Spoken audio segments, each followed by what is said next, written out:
നമുക്ക് സിനോജ് തോമസിലേക്ക് കൂടി പോകാം. Sinoj Thomas, good morning. സ്വാന്തന സജു ഇപ്പോൾ തിരുവനന്തപുരം മെഡിക്കൽ കോളേജിലെ അതോടൊപ്പം തന്നെ സംസ്ഥാനത്തെ വിവിധ ഇടങ്ങളിലെ പ്രതിസന്ധി രൂക്ഷമാണെന്നാണ് പറയുന്നത്. കോഴിക്കോട്ടെ സാഹചര്യം എന്താണ്?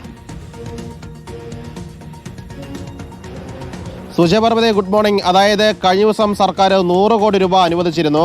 അത് സംസ്ഥാനത്തെ എല്ലാ ആശുപത്രികൾക്കും വേണ്ടിയാണ് 100 കോടി അനുവദിച്ചത്. പക്ഷേ കോഴിക്കോട് മെഡിക്കൽ കോളേജിന് മാത്രം 100 കോടി അനുവദിച്ചാൽ മാത്രമേ ഈ പ്രശ്നം പരിഹരിക്കാൻ കഴിയുള്ളൂ എന്നാണ് വിതരണക്കാർ പറയുന്നത്. കാരണം കോഴിക്കോട് മെഡിക്കൽ കോളേജിൽ 42 കോടി രൂപയിലധികമാണ് കുടിശ്ശികയുള്ളത്. അത് കാർഡിയോളജി വിഭാഗത്തിലാണ് ഏറ്റവും കൂടുതൽ കുടിശ്ശികയുള്ളത്. ദിവസവും 15 മുതൽ 20 വരെ ഹൃദയ ശസ്ത്രക്രിയകൾ കോഴിക്കോട് മെഡിക്കൽ കോളേജിൽ നടക്കുന്നുണ്ടായിരുന്നു. അത് 3-1 കുറഞ്ഞിരിക്കുന്നു. അതായത് എമർജൻസി കേസുകൾ മാത്രമാണ് കോഴിക്കോട് മെഡിക്കൽ കോളേജിൽ ഇപ്പോൾ നടന്നു വരുന്നത്. ബാക്കിയൊക്കെ സാന്ത്വന പറഞ്ഞതുപോലെ വേറൊരു ഡേറ്റ് നൽകി മുന്നോട്ട് മാറ്റിവെച്ചിരിക്കുകയാണ് ചെയ്തിരിക്കുന്നത്.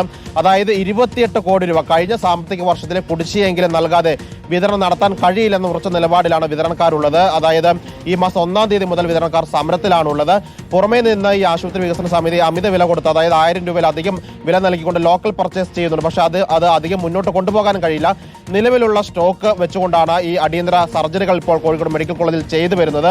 അതായത് ഈ വിതരണം ചെയ്യുന്ന കമ്പനികൾ അവർക്ക് ഈ ഉപകരണ കമ്പനികളിൽ നിന്ന് പണം മുൻകൂറായി അടച്ച ശേഷമാണ് ഈ ആശുപത്രികളിലേക്ക് ഉപകരണങ്ങൾ എത്തിക്കുന്നത്. അതുകൊണ്ട് തന്നെ പണം ലഭിക്കാതെ ഇവർക്ക് ഇനി മുന്നോട്ട് പോകാൻ കഴിയാത്ത അവസ്ഥയിലാണ്. ബാങ്ക് വായ്പൊക്കെ തന്നെ എടുത്തുകൊണ്ടാണ് ഇത്രയധികം കോടികൾ വരുന്ന ഉപകരണങ്ങൾ മെഡിക്കൽ കോളേജിൽ എത്തിച്ചിരിക്കുന്നത്. ഒരു മാസം കോഴിക്കോട് മെഡിക്കൽ കോളേജിൽ കാർഡിയോളജി ഡിപ്പാർട്ട്മെന്റിൽ മാത്രം 3 കോടി രൂപയുടെ ഉപകരണങ്ങളാണ് എത്തിക്കുന്നതെന്നാണ് വിതരണക്കാർ പറയുന്നത്. അതുകൊണ്ട് ഈ 18 മാസത്തിലെ കഴിഞ്ഞ സാമ്പത്തിക വർഷത്തിലെങ്കിലും കുടിശ്ശിക ലഭിക്കാതെ മുന്നോട്ട് നീങ്ങാൻ കഴിയില്ലെന്ന ഉറച്ച നിലപാടിൽ തന്നെയാണ് വിതരണക്കാർ ഉള്ളത്. സുജയ, ഓക്കെ, വിവരങ്ങൾ നൽകിയത് സ്വാന്തന സജുവും സിനോജ് തോമസുമാണ്. പ്രിയപ്പെട്ട പ്രേക്ഷകരെ, ഇത് നമ്മൾ നേരിടുന്ന ഒരു പ്രതിസന്ധിയാണ്. ഈ പ്രതിസന്ധിക്ക് ഒരു പരിഹാരം ഉണ്ടാകണം. കാരണം സർക്കാർ ആശുപത്രികളെ ആശ്രയിക്കുന്നത് സാധാരണക്കാരായ ആളുകളാണ്. പ്രതിസന്ധി പരിഹരിക്കാൻ സർക്കാർ ഒരു ഭാഗത്ത് ശ്രമിക്കുന്നുണ്ട്. എന്നാൽ ചിലയിടങ്ങളിൽ ഇനിയും ആ പരിഹാരം പൂർണ്ണമാകാൻ നിൽക്കുന്നുണ്ട്. അതുകൂടി നമ്മൾ അധികൃതരുടെ ശ്രദ്ധയിലേക്ക് വീണ്ടും കൊണ്ടുവരികയാണ്.